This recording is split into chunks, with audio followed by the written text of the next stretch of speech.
Welcome to Families Are First Teachers, a video series designed to support families who are supporting learners at home. Lately, many families are finding themselves having to help their children navigate remote schoolwork. Some caregivers say they're feeling like substitute teachers for their own child these days. However, what we know about families is that they are children's first and often best teachers.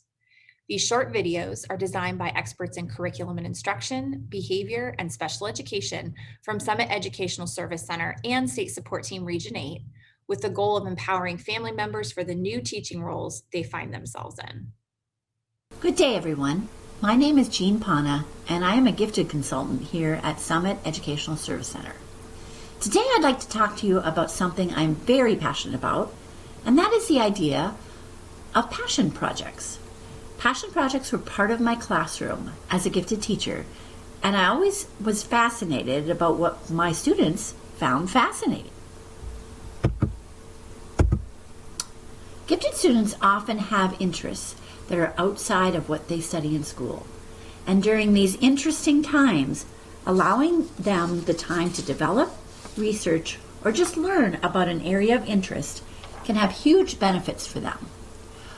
We always want to develop that love of learning in our students. Also, exploring a topic that is of great interest to them, but something they do not know a great deal about yet, can present a challenge, and that is always a good thing. For gifted students, we need them to find work that may be a bit difficult for them. A concern that arises with our gifted is what happens when they come up against something that they find difficult. For some, it doesn't happen often, and these students expect work always to be easy. When they do experience work that is challenging, they often don't have the tools or study habits that allow them to work through that challenge. Having our students encounter difficulty will also help them to develop something called growth mindset. Now, this is a concept developed by a school psychologist named Carol Dweck. Although her work was not specifically targeted to gifted students, we recognize the importance of our gifted students developing a growth mindset. This can help them embrace the idea of challenge and not worry so much about their grade or their GPA, but rather focus on what they are learning.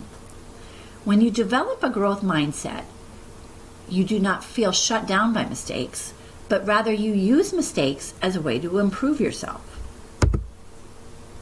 If you think about this analogy when learning a new sport, growth mindset makes a lot of sense. You may be a natural athlete, but it still takes a lot of trial and error to learn the ropes of a particular sport. Our gifted students are like that.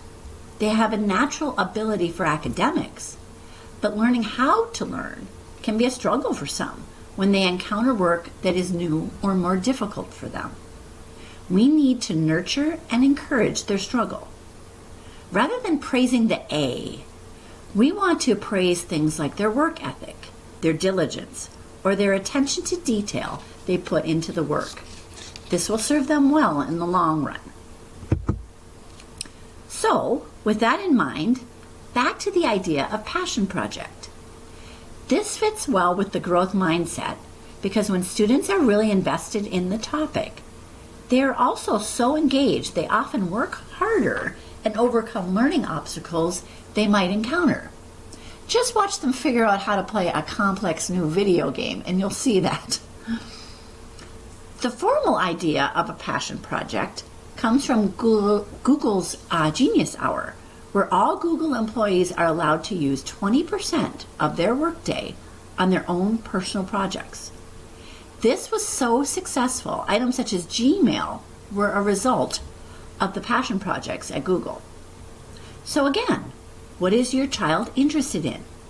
Don't make it too much about school. Let them explore as they think it will work for them to learn about their interest. It may be helpful for them to come up with like a big question to help them focus their attention. What intrigues them about this topic? What are they curious about? A big question isn't one that can be answered with a quick yes or no, and it often takes some investigation and possibly a judgment at the end once they know a lot more about their topic. If they struggle to find credible sources, you can always direct them to kid-friendly sites, such as Info Ohio, which is an online library, the National Geographic site, or the History Channel at history.com. Once they have started their investigation, finding someone who is an expert in the field can be very motivating. It is better probably to wait until they've done some preliminary work, just so they can be more focused and directed with the questions that they have for this person. This doesn't have to be a face-to-face meeting. They could Zoom, email with a person, whatever form of communication works. And last, find a way for them to share their passion project. Maybe they make a video they can share with classmates. They share it with family or friends. Or this is also when you can have them share it with an expert. That person might be able to direct them into even more learning. I hope your child can find a passion. It can help build hobbies, career choices, or just satisfy a curiosity. Thank you for your time and have a great day. And that concludes this module of the Families Are First Teachers video series. Thank you for joining us. If you found this video helpful, you can find additional ones just like it on the Summit ESC YouTube channel. Just visit YouTube and search for Summit ESC. There you'll find additional videos on self-care and social emotional needs, supports for diverse learners, developing a growth mindset, and academic content supports. We hope these videos provide some new ideas, resources, and tips for supporting your learners at home and in life. Thank you for all that you do.